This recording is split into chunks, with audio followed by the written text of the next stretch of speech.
जितने भी बड़े बिजनेसेस हैं उन्होंने अपनी कस्टमर सपोर्ट को एआई के आने के बाद ऑटोमेट कर दिया। आप किसी भी वेबसाइट के ऊपर जाते हैं, उनकी सपोर्ट के ऊपर क्लिक करते हैं, आगे एआई एजेंट ही आपको जवाब दे रहा होता है, लेकिन वो आपको जवाब भी इस तरीके से देता है, काफी रियलिस्टिक लग रहा होता है। आपकी जो भी प्रॉब्लम्स होती हैं उन प्रॉब्लम्स का सॉल्यूशन भी उसके पास होता है। आज हम वही चीज सीखने वाले हैं कि कैसे आप अपने बिजनेस के लिए कस्टमर केयर का बॉट क्रिएट कर सकते हैं जो आपके लिए सेल्स भी जनरेट करके देगा। इस कस्टमर केयर बॉट को क्रिएट करने के लिए हम यूज करेंगे N8N को। N8N के बारे में ऑलरेडी आपको पता होगा, ये ऑटोमेशन सॉफ्टवेयर है और ये बहुत ही ज्यादा पॉपुलर है। पॉपुलर होने के साथ साथ ये बहुत ही ज्यादा पावरफुल भी है, आगे जाके आप देखेंगे। आज का हमारा ये शॉर्ट ट्यूटोरियल क्रिएट किया है मनीष ने, जिनका एक यूट्यूब चैनल भी है जहां पर वो एआई से रिलेटेड और भी बहुत सारी चीजें सिखाते हैं और ये एक्सपर्ट है अपने काम के अंदर। डिस्क्रिप्शन के अंदर इनके सोशल मीडिया के लिंक्स मैंने दिए हैं, आपको सजेस्ट करूंगा कि आप इनको जाके लाजमी फॉलो करें और इस कोर्स को लाइक अभी से कर दें, क्योंकि आप लाइक करेंगे तो ज्यादा से ज्यादा लोग इस वीडियो को देख सकेंगे और इससे बेनिफिट हासिल कर सकेंगे। मेरा नाम है सुभान तारिक, आप देख रहे हैं लेट्स अनकवर। चैनल को सब्सक्राइब करें। चलें इस ट्यूटोरियल को स्टार्ट करते हैं। दोस्तों सोचो, अगर तुम्हारे वेबसाइट में एक ऐसा बॉट हो जो 24x तुम्हारे कस्टमर का सवाल का आंसर करे, और वो भी बिना कोडिंग के। आज की वीडियो में मैं तुम्हें लाइव दिखाऊंगा कि कैसे एक सिंपल N8N वर्कफ्लो के मदद से एक कस्टमर केयर बॉट बनाते हैं।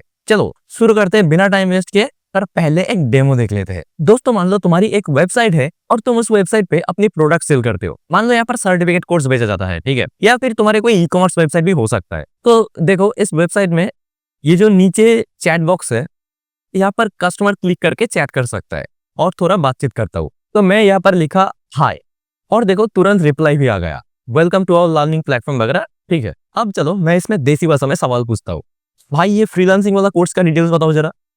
और देखो जवाब भी आ गया, वो भी हिंदी में। इंग्लिश, हिंदी, इंग्लिश, कोई भी लैंग्वेज ये सब समझता है, यही तो मजा है। और एक सवाल पूछते हैं, मैं अपना पासवर्ड कैसे रीसेट करूं? और ये लो जवाब भी हाजिर है, सिंपल फॉरगेट पासवर्ड से हो जाएगा। अब चलो मैं इसको कुछ ऐसा पूछूंगा जो इसको पता नहीं, मतलब इसका डेटाबेस में हम वो इन्फॉर्मेशन नहीं डाले हैं, तो ये कैसे रिएक्ट करते हैं देखते हैं। चलो जैसे तुम्हारा मोबाइल ऐप है क्या, देखो ये इन्फॉर्मेशन इसका डेटाबेस में नहीं है और ये क्या बोल रहे हैं, देखो सॉरी ये इन्फॉर्मेशन हमारे पास नहीं है, आप अपना मोबाइल नंबर शेयर करिए, हम आपसे कांटेक्ट करेंगे। ये भी अच्छा है। अब मैं इसमें कोई रैंडम नंबर डाल देता हूँ, ओके ओके, सेंड करते ही देखो ये फिर से रिप्लाई आ गया, थैंक यू, हम आपसे जल्दी कांटेक्ट करेंगे। तो अगर तुम ऐसे ही चीज अपनी वेबसाइट पे लगा लो तो तुम्हारी वेबसाइट कस्टमर फ्रेंडली बन जाएगा और तुम्हारे कस्टमर केयर टीम का काम काफी कम हो जाएगा। नमस्कार दोस्तों, मैं हूं मनीष और मैं ऐसे इंटरेस्टिंग वीडियो यूट्यूब पर लाते रहता हूँ, तो मेक श्योर करना तुम मनीष डिजिटल एकेडमी को चेक करना ना भूलो। तो चलो अब देखते हैं ये ऑटोमेशन कैसे N8N की मदद से आसानी से बनाया जा सकता है, वो भी बिना कोडिंग किए। और हाँ, अगर तुम्हें N8N वेबसाइट के बारे में कुछ भी नहीं पता तब भी तुम इसे आराम से बना पाओगे। Let's see. दोस्तों तो सबसे पहले हम N8N वेबसाइट पर एक अकाउंट बनाएंगे। N8N एक ओपन सोर्स ऑटोमेशन टूल है जिसमें तुम बिना कोडिंग के अलग अलग ऐप और वर्कफ्लो को कनेक्ट करके एक स्मार्ट ऑटोमेशन बना सकते हो। बहुत ही सिंपल है, बस गूगल पर जाके सर्च करो N8N, जो पहला वेबसाइट आए उसको ओपन करो और उसके ऊपर जो गेट स्टार्ट का ऑप्शन है उस पर क्लिक करो। या फिर तुम अपने नाम, ईमेल, पासवर्ड और अकाउंट का नाम डालकर एक अकाउंट क्रिएट कर लो। अकाउंट क्रिएट होते ही तुम्हें ये बहुत ही सिंपल सवाल पूछेगा, यहाँ पर कोई भी रैंडम ऑप्शन सेलेक्ट कर लो, इतना टेंशन लेने की कोई जरूरत नहीं है, ये बस एक फॉर्मेलिटी ही है। इसके बाद स्टार्ट ऑटोमेशन का ऑप्शन आएगा, उस पर क्लिक कर दो और बस तुम्हारा अकाउंट रेडी हो गया। अब हम यहाँ पर अपना ऑटोमेशन बनाना शुरू करेंगे। तो दोस्तों यहाँ पर हम स्टार्ट फ्रॉम स्क्रैच पर क्लिक करेंगे। इसके बाद तुम्हारे सामने एक ऐसा स्क्रीन खुल जाएगा। हमारा सबसे पहला काम है ट्रिगर क्रिएट करना। अब ये ट्रिगर क्या चीज है, सिंपल भाषा में ये बताता है हमारा ऑटोमेशन शुरू कब होगा। ये जो प्लस आइकॉन है, स्टार्ट योर फर्स्ट स्टेप, इस पे क्लिक करोगे बहुत ऑप्शन खुल जाएगा। इसको मैनुअली भी स्टार्ट कर सकते हो या किसी ऐप से कनेक्ट कर सकते हो। जैसे मान लो किसी ने व्हाट्सएप पर मैसेज किया तो ऑटोमेशन शुरू हो गया, या फिर ऑन अ शेड्यूल सेट कर सकते हो। फिर यहाँ पर देखो ऑन वेब हुक, ये कोई प्लेटफॉर्म का लिंक पे अगर कोई काम हुआ, जैसे मान लो एक फॉर्म सबमिट हो गया या एक पेमेंट हो गया, तो ये ऑटोमेटिकली ऑटोमेशन स्टार्ट हो जाएगा। तो हमारा क्या टारगेट है, हमारा वेबसाइट पर जब किसी ने चैट करना स्टार्ट करेगा तब हमारा ऑटोमेशन स्टार्ट होगा। तो इसके लिए हमें क्या सिलेक्ट करना होगा, ये देखो ऑन चैट मैसेज, तो इसको सिलेक्ट करूंगा क्योंकि हम चाहते हैं कि जब कोई हमारा वेबसाइट पे चैट करे तभी उसका रिप्लाई जाए। तो ये हमने सिलेक्ट कर लिया। अब चलो इस नोड को टेस्ट करके देखते हैं कि ये सच में काम करते हैं कि नहीं। तो यहाँ पर ओपन चैट से मैं यहाँ पर हाई भेजता हूँ और देखो ये ग्रीन टिक आ गया, इसका मतलब है कि ये अब सही से काम कर रहे हैं हाँ, ये प्रॉपर रिप्लाई नहीं देगा क्योंकि इस पे अभी और काम बाकी है। हम धीरे धीरे उसको स्टेप बाय स्टेप करेंगे, ठीक है। तो दोस्तों देखते हैं कि हमारा नेक्स्ट स्टेप क्या होना चाहिए। मतलब जब कोई हमें मैसेज भेजेगा तो उसके बाद क्या करना है। सिंपल प्रोसेस, प्लस आइकॉन पर क्लिक करना है। अब यहाँ पर तुम बहुत कुछ कर सकते हो। जैसे मैसेज आने पर किसी ऐप में किसी काम को करवाना या डेटा को ट्रांसफर करना, बहुत सारा ऑप्शन है। यहाँ पर ऑप्शन की कमी नहीं है, लेकिन हम यहाँ पर कुछ कूल करने वाले हैं। हम इसको एआई से कनेक्ट करेंगे। तो मैं यहाँ पर एआई पर क्लिक करूंगा। इसके बाद देखो तुम्हारे सामने कई ऑप्शन आ जाएगा। इतने सारे ऑप्शन देखकर घबराना मत, आराम से हमें बस एआई एजेंट पर क्लिक करना है। अब एक चीज नोटिस करो, इसको ओपन करते ही देखो यहाँ पर साइड में चैट इनपुट दिखा रहा है। ये वही हाई है जो हमने टेस्ट करने के लिए भेजा था। इसका मतलब है यूजर जो भी मैसेज भेजेगा वो सीधा हमारे एआई एजेंट के पास इन की तरह जाएगा, ठीक है। चलो बैक टू कैनवास पर क्लिक करते हैं और अपने एजेंट को सेटअप करते हैं। तो दोस्तों अब यहाँ देखो तुम्हारे पास 3 ऑप्शन है, चैट मॉडल, मेमोरी और टूल्स। हम इन तीनों ऑप्शन को स्टेप बाय स्टेप समझेंगे। सबसे पहले शुरू करते हैं चैट मॉडल से। बेसिकली इसे हम अपने बॉट को एक एलएलएम यानी लार्ज लैंग्वेज मॉडल के दिमाग के साथ कनेक्ट करेंगे। जब यहाँ पर हम क्लिक करेंगे तो देखो अलग अलग एआई मॉडल का ऑप्शन आ गया है। इनमें से एक जाने पहचाने नाम है जेमिनाई, जो गूगल का ही है। आई होप तुम्हें भी ये पता होगा। देखो ये इनिशियल स्टेज में तो फ्री है, तो हम इसको यूज करेंगे। मैं इस पर क्लिक करता हूँ और क्लिक करते ही हमसे क्रेडेंशियल मांग रहा है। इसका मतलब है कि मॉडल को कनेक्ट करने के लिए हमें एक एपीआई की जरूरत पड़ेगी। सोचो ये एपीआई की एक सीक्रेट पासवर्ड जैसा कोड होता है जो एक ऐप को दूसरे ऐप से आराम से सिक्योरली बात करने देता है। तो इस की के लिए हम सीधा गूगल पर जाएंगे और सर्च करेंगे गूगल जेमिनाई एपीआई की। जो पहला वेबसाइट आएगा उसको ओपन करूंगा।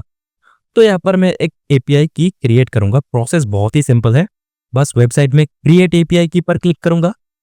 तो यहाँ पर मैं सिंपली की का नाम और प्रोजेक्ट का नाम डाल दूंगा और हमारा एपीआई की जनरेट हो जाएगा। तो तुम्हें यहाँ से एपीआई की को कॉपी कर लेना है और वापस N8N में आकर इसको पेस्ट कर देना है। फिर इसको हम सेव कर देंगे और लो हो गया हमारा कनेक्शन सक्सेसफुल। चलो अब इसको टेस्ट करके देखते हैं। मैं ओपन चैट पर क्लिक करूंगा और इस पर हाई भेजूंगा। याद है तुम्हें पहले हमने जब हाई भेजा था तब कोई रिप्लाई नहीं आया था। अब देखते हैं, मैं यहाँ पर हाई भेजता हूँ और देखो चैटबॉट ने रिप्लाई भी दे रहा है। क्या बात है। तो दोस्तों अब मैं तुम्हें एक मजेदार चीज दिखाता हूँ। मैं यहाँ पर लिखता हूँ हाय मैं मनीष।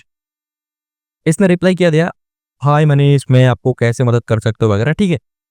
मैं इसको थोड़ा घुमाकर एक सवाल पूछता हूँ, बताओ मेरा नाम क्या है। अब ये देखो ये नहीं बोल पा रहा है, मुझे आपका नाम नहीं पता, ये सब बोल रहा है। अरे भाई अभी तो बताया था मेरा नाम मनीष है। इसका मेन रीजन क्या है दोस्तों पता है। हमारा जो एआई एजेंट है उसके पास कोई याददाश्त नहीं है, मतलब वो किसी डेटाबेस से कनेक्ट ही नहीं है। तो चलो इसका याददाश्त वापस लाते हैं और ये करना बहुत ही सिंपल है। यहाँ पर जो मेमोरी का ऑप्शन है वहां पर मैं क्लिक करूंगा और तुम्हें बहुत सारा डेटा सेव करने का ऑप्शन मिल जाएगा। तो अगर तुम्हें ज्यादा डेटा सेव करना है तो तुम मोंगोडीबी या एसक्यूएल जैसे प्लेटफॉर्म को कनेक्ट कर सकते हो, लेकिन अभी के लिए मैं सिंपल मेमोरी यूज करूंगा जो इसी वेबसाइट पे ही अपना इंटरनल डेटाबेस है। मैं इस पर क्लिक कर देता हूँ। तो यहाँ पर एक ऑप्शन है कि बॉट कितना पिछले मैसेज याद रख पाए, तो मैं इसको यहाँ पर 10 लिख देता हूँ। इसका मतलब है कि हमारा जो एआई है वो पिछले 10 मैसेज को याद रखेगा। अब चलो दोबारा इसको टेस्ट करके देखते हैं। मैं यहाँ पर लिखता हूँ हाय मैं मनीष और उसके बाद मैं यहाँ पर पूछ लेता हूँ कि मेरा नाम क्या है बताओ। ये देखो इस बार इसने बिल्कुल सही से जवाब दिया। इसका मतलब है कि हमारा एआई एजेंट अब बिल्कुल ठीक से काम कर रहा है। तो दोस्तों अब हम इसको कनेक्ट करेंगे टूल से। ये बेसिकली हम इसलिए यूज कर रहे हैं ताकि जब भी हमारे बॉट से कुछ पूछे तो वो किसी एक जगह से डेटा पूछकर कस्टमर को जवाब दे सके। और अगर हमारा जो इन्फॉर्मेशन सेट है वहां पर इन्फॉर्मेशन नहीं है तो ये एआई क्या करेगा, कस्टमर का जो सवाल है और उसके साथ साथ कस्टमर का मोबाइल नंबर पूछ के एक जगह पर नोट कर लेगा। तो ये जो सिस्टम है इसको बनाने के लिए हमें टूल को यहाँ पर कनेक्ट करना होगा और इस टूल को तुम यूज करके और भी बहुत काम करवा सकते हो। जैसे कस्टमर को एक मेल भेज दिया या कस्टमर को एक व्हाट्सएप पर मैसेज भेज दिया, तो बहुत सारे काम तुम कर सकते हो, ठीक है। तो सबसे पहले मैं तुम्हें ये दिखाऊंगा ये एक प्लेटफॉर्म से डेटा को पढ़कर कस्टमर को रिप्लाई कैसे करता है। उसके बाद हम वो सिस्टम बनाएंगे जिसमें अगर बॉट को कोई सवाल नहीं पता तो वो कस्टमर का नंबर और सवाल पूछ के नोट कर लेगा। तो सिंपली मैं ये प्लस आइकन पर क्लिक करता हूँ और यहाँ से मैं गूगल सीट सिलेक्ट करूंगा, क्योंकि मैं सारा डेटा वहां पर सेव करूंगा, क्योंकि मेरा जो इन्फॉर्मेशन है वो मैं गूगल सीट पर सेव करके रखा हूँ। ठीक है, अब देखो यहाँ पर सिलेक्ट क्रेडेंशियल पर क्लिक करूंगा और इसमें दो ऑप्शन है, एक नॉर्मल लॉगिन और दूसरा है सर्विस अकाउंट का। तो मैं इसको सिंपली गूगल से लॉगिन कर लूंगा। ये बहुत ही आसान है। जैसे हम अपने गूगल अकाउंट को लॉगिन कर लेंगे, तो लॉगिन करते ही ये जो ऑटोमेशन प्लेटफॉर्म है ये हमारा सीट को यूज कर सकता है। चलो अब मैं तुम्हें अपने गूगल सीट दिखाता हूँ। सिंपली गूगल पर जाऊंगा और गूगल सीट सर्च करूंगा। तो मैं वेबसाइट को ओपन कर लूंगा और मैंने एक एक्सेल फाइल पहले ही बनाया है, तो इसको मैं ओपन कर लेता हूँ। इस पे फाइल से मैं अपलोड कर लूंगा। देखो इसमें 3 अलग अलग पेज है। एक कोर्स के बारे में है, दूसरा है एफएक्यू यानी फ्रीक्वेंटली आस्क्ड क्वेश्चन, और तीसरा है अननोन क्वेरीज, जैसे जिसके बारे में मैं बता रहा था कि अगर बॉट को कोई डेटा नहीं पता है तो वो यहाँ पर सेव कर लेगा। मैं ये सीट को थोड़ा डिजाइन कर लेता हूँ ताकि तुम्हें देखने में अच्छा लगे। तो इस सीट को हम कनेक्ट करेंगे। ठीक है, वापस N8N में आता है। मैं इस नोड का नाम चेंज करके गेट कोर्स डाटा लिख देता हूँ। अब यहाँ पर देखो एक ऑपरेशन का ऑप्शन है। इसका मतलब है कि तुम सीट से क्या करवाना चाहते हो। अभी के लिए मैं गेट रो ही सिलेक्ट करूंगा, क्योंकि अभी मुझे इंफॉर्मेशन पढ़नी है। अगर इंफॉर्मेशन ऐड करनी होगी, बाकी ऑपरेशन यूज करेंगे, वो मैं तुम्हें थोड़ी देर बाद ही दिखाऊंगा। अब मैं डॉक्यूमेंट पे जाकर अपनी फाइल को सिलेक्ट करूंगा। अच्छा, मेरा जो सीट का नाम है उसको मैं कोर्स डेटा कर देता हूँ।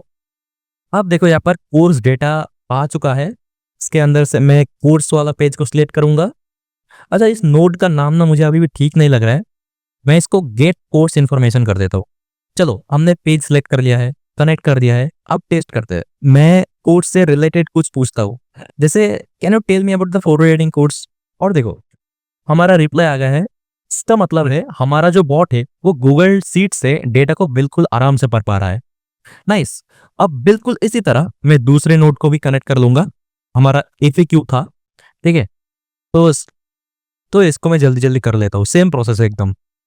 तो दोस्तों अब हमारा बॉट इंफॉर्मेशन पढ़ सकता है, लेकिन अगर डेटाबेस में कोई इंफॉर्मेशन नहीं है और वो सवाल किसी कस्टमर ने पूछ लिया तो क्या। उसके लिए हम डेटा सेव करने का प्रोसेस को अब करने वाले हैं। प्रोसेस बिल्कुल सेम है जैसे हमने पहले टूल कनेक्ट किया था। मैं अब देखो मैं पहले गूगल सीट को सिलेक्ट करूंगा, लेकिन इस बार सीट के अंदर मैं अननोन क्वेरीज वाला पेज को सिलेक्ट कर लेता हूँ। तुम्हें याद ही होगा ये पेज हमने खाली छोड़ा था, ये वाला पेज। और इस बार ऑपरेशन में हम ऐप एंड रो सिलेक्ट करूंगा, क्योंकि इस बार हमें डेटा पढ़ना नहीं है बल्कि ऐड करना है। अब देखो यहाँ पर वैल्यू ऐड करने के लिए 2 बॉक्स आ गया है, बिल्कुल हमारे सीट की तरह। तो ये इनपुट बॉक्स में एक्सप्रेशन कुछ दिखा रहा है, लेकिन उसके पास देखो एक स्टार आइकॉन है। अगर तुम इसे क्लिक कर दोगे तो ये बॉट स्मार्ट बन जाएगा। अगर कोई इंफॉर्मेशन नहीं है तो वो क्वेश्चन जो है तो वो उठा के ऑटोमेटिकली हमारा सीट में ऐड कर देगा। मोबाइल नंबर वो भी पूछ लेगा और उसको ऐड कर देगा। लेकिन एक मिनट, अगर तुम अभी इसको चैट में टेस्ट करोगे तो ये सही से काम नहीं करेगा। पता है क्यों? क्योंकि बेचारा एजेंट को पता ही नहीं है कि इस टूल का इस्तेमाल कब और कैसे करना है। उसे हमें कुछ रूल्स, कुछ इंस्ट्रक्शन देना पड़ेगा। इसके लिए हम सिस्टम इंस्ट्रक्शन का यूज करेंगे। मैं एजेंट पर डबल क्लिक करूंगा और यहाँ नीचे सिस्टम मैसेज का ऑप्शन है। यहाँ मैं अपने चैट बॉक्स के लिए सारे रूल्स लिख दूंगा। जैसे मैंने यहाँ पर लिखा है कि कस्टमर जब हाय लिखेगा तो कस्टमर को एक वेलकम मैसेज भेजना, फिर कस्टमर से हमेशा आराम से पोलाइटली बात करना। और सबसे इंपॉर्टेंट रूल्स, अगर कस्टमर कुछ ऐसा सवाल पूछ लेता है जिसका आंसर हमें नहीं पता, यानी हमारे डेटाबेस में वो आंसर नहीं है, तो उस कस्टमर का फोन नंबर तुम मांगोगे और उस नंबर और सवाल को हमारे अननोन क्वेरीज वाली सीट में सेव कर लेना। और हाँ, कस्टमर जिस भाषा में बात करे उस भाषा में जवाब देना।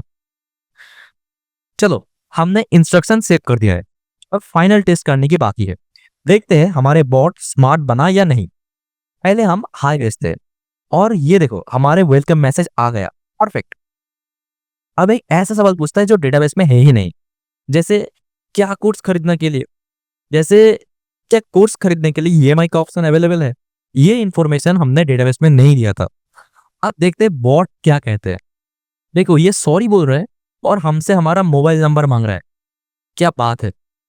मैं यहाँ पर एक नंबर दे देता हूँ और देखो इसने थैंक यू भी बोल दिया। असली जादू देखते हैं। हम अपने गूगल शीट तो खोलते हैं। यहाँ पर देखो, यहाँ पर कस्टमर का नंबर और उसका सवाल दोनों ही ऐड हो गए हैं। तो दोस्तों एग्जैक्टली यही तो हम चाहते थे। हमारा बॉट अब पूरी तरह से तैयार है। अगला जो स्टेप है वो है हमारे वेबसाइट पर इसको ऐड करना। तो चलो दोस्तों, वेबसाइट पर हमारा चैट को ऐड करने का प्रोसेस देख के तुम्हें थोड़ा मुश्किल लग सकता है, लेकिन बिलीव करो ये बहुत ही सिंपल और आसान है। हम क्या करेंगे, ये जो हमारा पहला ऑन मैसेज चैट वाला नोड था, इसको डबल क्लिक करेंगे और यहाँ पर देखो एक ऑप्शन है मेक चैट पब्लिक से, मैं इसको ऑन कर दूंगा और ऊपर एक लिंक आ जाएगा। इसको कॉपी करके मैं ब्राउजर पर एक नया टैब में इसको ओपन करूंगा। देखो ये ओपन नहीं हो रहा है। इसका रीजन क्या है पता है? इसका रीजन ये है कि हमने अपने बॉट को एक्टिव ही नहीं किया है। तो हम वापस जाएंगे और यहाँ से ऑटोमेशन को एक्टिव कर देंगे। अब देखो लिंक तो इजीली खुल गया। अब देखो यहाँ पर वो मैसेज यहाँ पर शो हो रहा है। ये नाम और टेक्स्ट को तुम चेंज कर सकते हो सेटिंग में जाके, ठीक है। जैसे मैंने यहाँ पर मेरा नाम ऐड कर दिया मनीष। चलो मैं यहाँ पर हाई भेजकर टेस्ट करता हूँ, लेकिन ये एक प्रॉपर अलग सा वेबसाइट में ओपन हो रहा है ना। हमें क्या चाहिए? हमें चाहिए हमारे वेबसाइट पर ये चैट बॉट ऐड हो। तो ये भी बहुत सिंपल है। देखो क्या करना है, मैं मेरा वेबसाइट का कोड को ओपन कर रहा हूँ। देखो कोड देखकर घबराना मत। तुम्हारे यहाँ पर कोडिंग आने की बिल्कुल जरूरत नहीं है। तुम्हारे वेबसाइट चाहे वर्डप्रेस पे बना हो या ब्लॉगर पे बना हो या कस्टम कोडेड हो, प्रोसेस सबके लिए सेम है। हम वापस उस मैसेज मोड पर जाएंगे और इस बार और यहाँ पर देखो एक्सेस मोड को मैं एम्बेडेड सेट कर दूंगा। अब इसके नीचे देखो एक लिंक है, मैं इसको ओपन करूंगा और थोड़ा सा स्क्रॉल करते ही देखो इसमें इंस्ट्रक्शन दिया गया है कि कैसे ये वेबसाइट में ऐड किया जा सकता है। तो यहाँ पर दो तरीका बताया है, ठीक है। मैं पहले वाला यूज करूंगा क्योंकि ये बहुत ही सिंपल है। मैं ये कोड ब्लॉक को पूरा कॉपी कर लूंगा। इसके बाद हमें वेबसाइट का जो थीम कोड है उसमें हमें जाना है। तुम्हारे वेबसाइट का कोड में आने के बाद मैं सर्च करना है एंड ऑफ बॉडी टैग, ठीक है। ये देखो कुछ ऐसा दिखती है ये। इसके ठीक ऊपर मैं एक कमेंट डाल देता हूँ चैटबॉट कोड, और उसके नीचे हमने जो कोड कॉपी किया था वो सीधा हम पेस्ट कर देंगे। अब इसको सेव कर देंगे। अब वेबसाइट पे वापस आते हैं। अब हमारा जो खुद का वेबसाइट है उसको मैं ओपन करूंगा और एक मैजिक देखो, हमारे वेबसाइट के नीचे एक चैटबॉट का ऑप्शन आ चुका है, लेकिन ये अभी काम नहीं करेगा। इसे एक्टिव करने के लिए तुम्हें N8N का प्रोडक्शन वेबहुक यूआरएल को कॉपी करना है। तो मैं इसको कॉपी कर लूंगा और यहाँ पर हमारा वेबसाइट का जो कोड है वहां पर देखो ये कैपिटल में जो लिखा है योर प्रोडक्शन वेबहुक यूआरएल, इसके जगह मैं वो यूआरएल को पेस्ट कर दूंगा बस, और सेव कर दो। चैट आइकॉन पर क्लिक करोगे और मैसेज भेजोगे तो देखोगे कि ये रिप्लाई आ रहा है। तो हमारा बॉट वेबसाइट में बिल्कुल ठीक से काम कर रहा है। आई होप मैं जो स्टेप बाय स्टेप तुम्हें इंस्ट्रक्शन दिया था वो तुमने सक्सेसफुली कर लिया। अगर कर लिया तो मेरे तरफ से कॉन्ग्रेचुलेशन। और अगर फिर भी प्रॉब्लम आ रहा है तो कमेंट करके बताओ। आई होप तुम्हें ये वीडियो अच्छा लगा होगा। अच्छा लगे तो लाइक शेयर सब्सक्राइब करने बिल्कुल मत भूलना। मिलते हैं एक नए वीडियो में, तब तक के लिए take care, bye bye, tata. I hope कि आपने कस्टमर केयर का बॉट क्रिएट करना सीख लिया होगा। अब अगर N8N की आप एक और क्लास देखना चाहते हैं तो मैंने उस वीडियो का लिंक आपकी स्क्रीन के ऊपर लगा दिया है, इस पर क्लिक करें और जाके N8N का ये वाला कोर्स भी देखें। इसमें आपको मजीद डिटेल के साथ सारी चीजें समझाई गई हैं। वीडियो को अभी लाइक कर दें, चैनल को सब्सक्राइब करें। नेक्स्ट वीडियो में आपसे मुलाकात होगी, तब तक के लिए अपना ख्याल रखिएगा। अल्लाह हाफिज।